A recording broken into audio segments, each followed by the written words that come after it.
Olá, tudo bem? Muito bem-vindo ao canal Confissões de Crente. Em mais um vídeo aqui em que a gente, quer dizer, eu, né, discuto sobre ciência, religião.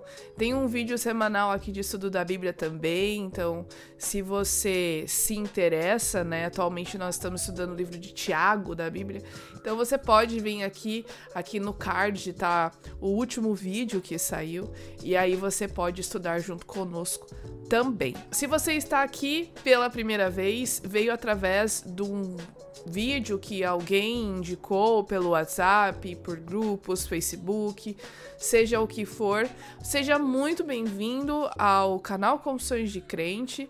Meu nome é Maura Brandão, eu sou bióloga, sou doutora em ciências e amo falar sobre ciência e religião também. Não deixe de se inscrever, não deixe de curtir o vídeo e também deixar o seu comentário, tá certo? Se você também quiser lá me seguir no Instagram, é só você procurar por Maura A. Eduarda, tá certo?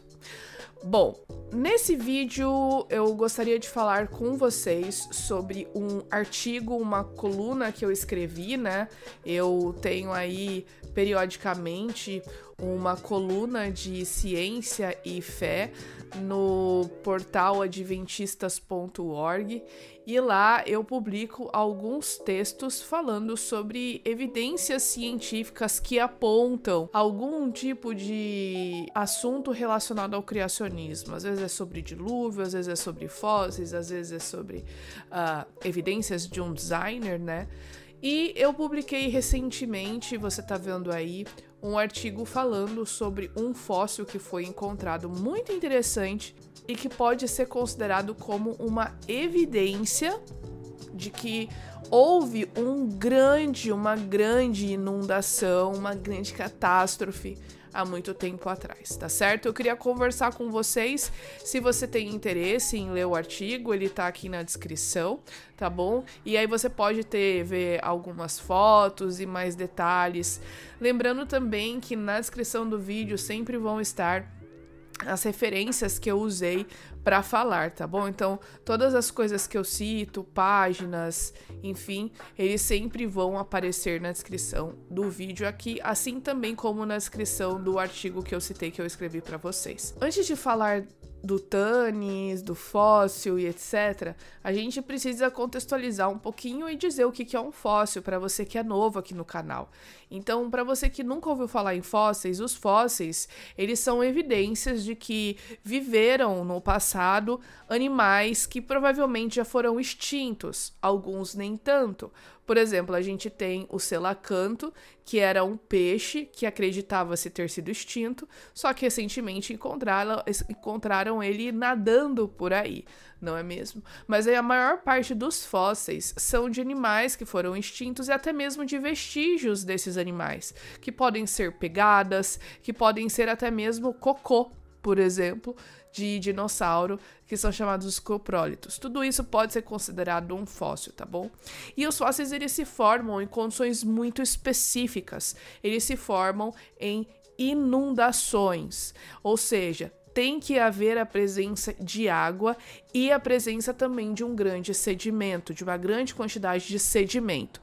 Então, esses animais, pegadas, vestígios, seja o que for, eles precisam ser soterrados rapidamente, de alguma forma, com a ajuda de água, e aí ao longo do tempo, os minerais que estão no solo, eles acabam substituindo alguns minerais e algumas moléculas que estão ali formando aquele animal.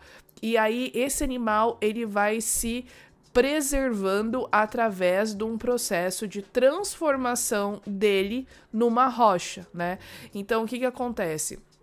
Quando tem essa deposição ali grande de sedimento em cima desse animal, ao longo do tempo esse sedimento ele vai se petrificando, ele vai formando uma rocha, são as rochas sedimentares.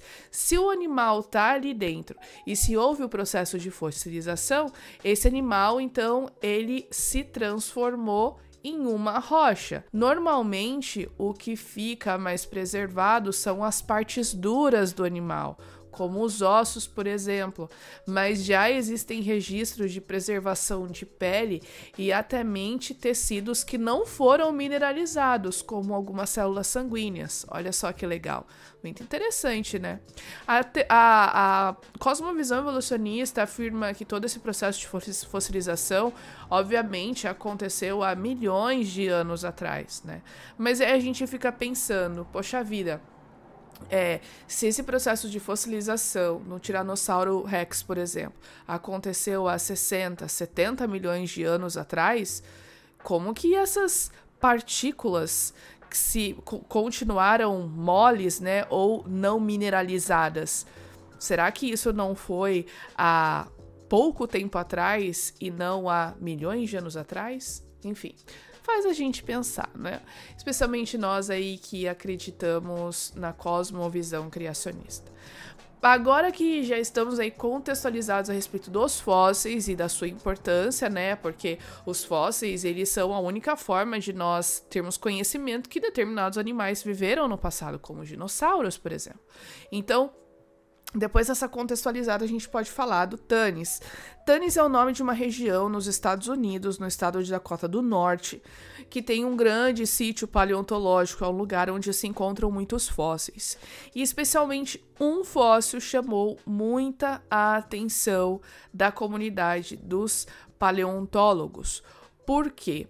Ele continha algumas partículas muito interessantes e que fizeram com que os paleontólogos acreditassem que esse fóssil ele morreu instantaneamente na queda do meteoro, que a gente consegue visualizar lá na península de Yucatán. Lá na península de Yucatán tem uma grande cratera, né, que fica embaixo ali do mar, e muitas pessoas consideram que ali foi o lugar do impacto de um grande meteoro que tinha cerca de 12 quilômetros de comprimento, né, caiu ali e foi responsável por uma grande extinção em massa que teria inclusive extinto os dinossauros, né? Eu já paro e digo para vocês aqui que essa visão ela não é unânime, mas muitos pesquisadores consideram essa a explicação para a grande catástrofe que levou a uma grande extinção em massa nos períodos que se seguiram, tá certo?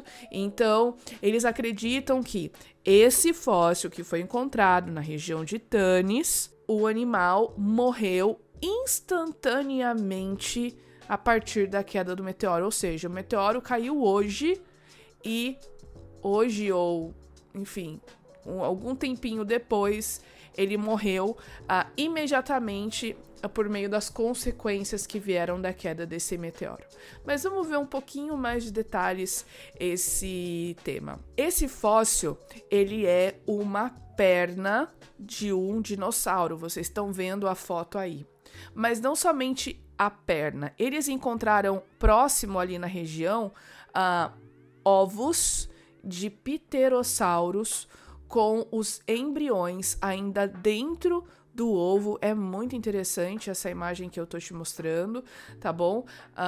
Inclusive, eu vou aproveitar aqui para te recomendar um documentário que foi feito com o Tanis, ou com os fósseis da região de Tanis, apresentado pelo David Attenborough. É um apresentador naturalista muito famoso, ele já tem aí seus quase 90 anos, ele é inglês e ele faz muitos documentários para a BBC, e eu assisti esse documentário, então inclusive tem algumas imagens que estão passando aqui no vídeo que são desse documentário. Eu vou colocar o link aqui para você, se você quiser assistir, tá certo? Vale muito a pena.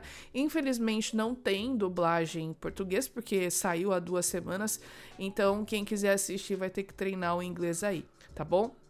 Mas enfim, foi o fóssil da perna desse dinossauro, embriões de pterossauro dentro do ovo. Lembrando que os pterossauros eram répteis alados, não eram dinossauros que voavam, mas eram répteis alados que voavam, tá bom? E alguns outros fósseis de peixes. Mas aí, Qual que é uma das coisas interessantes em relação a esses fósseis é que eles foram encontrados a cerca de 3.000 quilômetros da península de Yucatán, região daquela cratera do meteoro que eu falei para vocês, o meteoro que teria sido responsável pela extinção em massa, né, que os dinossauros também acabaram morrendo. Então você já fica assim, uou, como é que animais que estavam a 3.000 quilômetros de distância morreram instantaneamente há 66 milhões de anos atrás por causa da queda desse asteroide ou desse meteoro? E aí, a primeira pergunta que vem à sua cabeça é: como assim? Como que eu sei que eles morreram de forma instantânea? Então, o que acontece, gente? Vamos lembrar aqui, imagina um meteoro de 12 quilômetros caindo ali numa península, né, que hoje é uma península, no passado não era, mas enfim, no mar. Imagina as consequências que isso teria causado. Teria quebrado a crosta terrestre, teria provocado tsunamis, enchentes, inundações, vulcanismo, um negócio com consequências inimagináveis, né? De acordo com os pesquisadores que estavam envolvidos na pesquisa, olha só o que eles falaram, tá bom? Os restos dos animais e plantas parecem ter sido rolados juntos com os sedimentos por ondas do rio, provocadas por inimagináveis tremores. Organismos aquáticos foram misturados com criaturas terrestres. Virou tudo um grande liquidificador. Ele continua.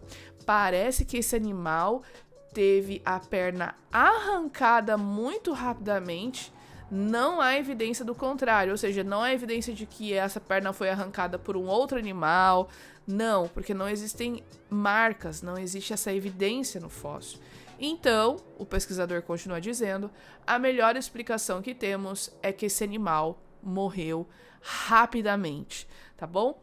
E aí, o que eles fizeram? É lógico, né? A gente precisa fazer testes para verificar se as nossas hipóteses estão corretas. Lembra do vídeo sobre ciência? Tô colocando aqui de novo na tagzinha, no card aqui, para que você assista e entenda quais são os critérios que a gente usa para considerar uma evidência como sendo científica. Então, como é que eu posso dizer que isso está ligado à queda do meteoro? Bom, os pesquisadores paleontólogos, eles foram fazer experimentos, eles foram para a parte empírica, né? E aí eles fizeram análises químicas e físicas, e olha só o que eles encontraram.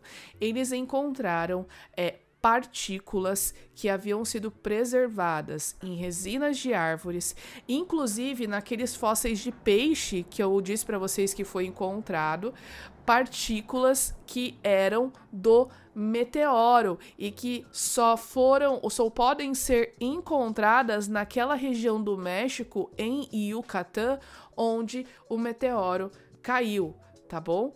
Essas partículas, elas têm a mesma composição extraterrestre daquela região e que estão presentes naquelas partículas que foram identificadas ali no México, tá?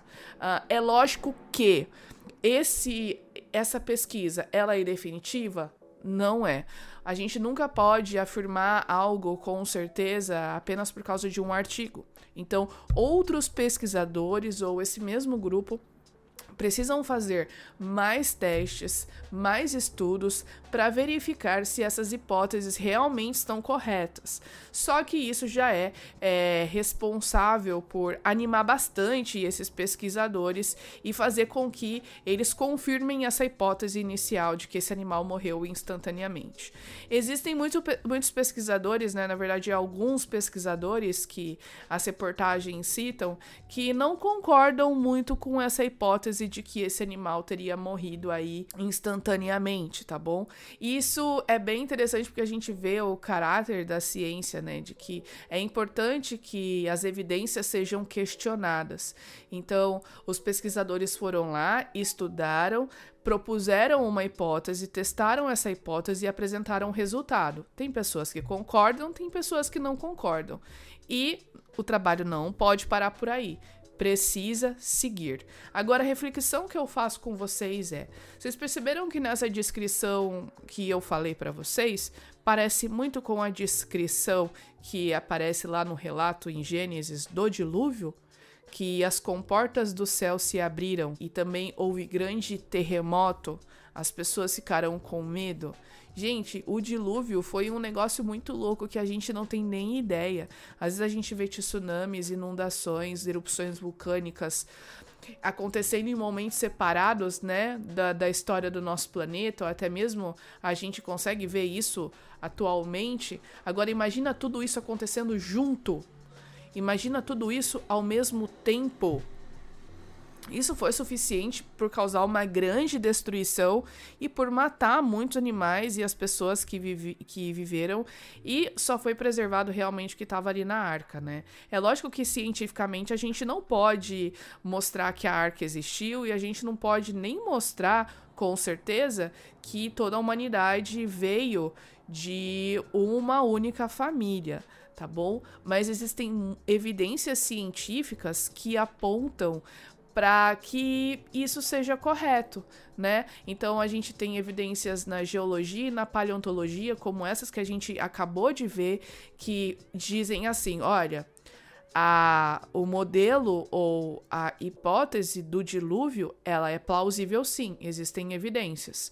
Quando a gente olha para a genética, a gente também vê que todos os povos da Terra, eles têm muito mais coisas em comum do que nós imaginamos, né? Mesmo aquelas populações que parecem muito diferentes, como populações de pessoas pretas da África e populações de pessoas brancas caucasianas da Europa, elas têm muito mais coisas geneticamente em comum do que nós imaginamos. A gente tem, por exemplo, o surgimento das línguas, que apontam para uma origem em comum ali, provavelmente depois que saíram da arca, né? Então, a gente vê que quando a gente para estudar, a hipótese do dilúvio, ela é muito plausível, especialmente depois do que a gente encontra com essas evidências científicas, né? Então, gente, é isso que eu queria trazer para vocês. Tem muito mais coisa aqui que eu gostaria de discutir, mas a gente não pode, né? Porque senão o tempo fica muito grande no vídeo.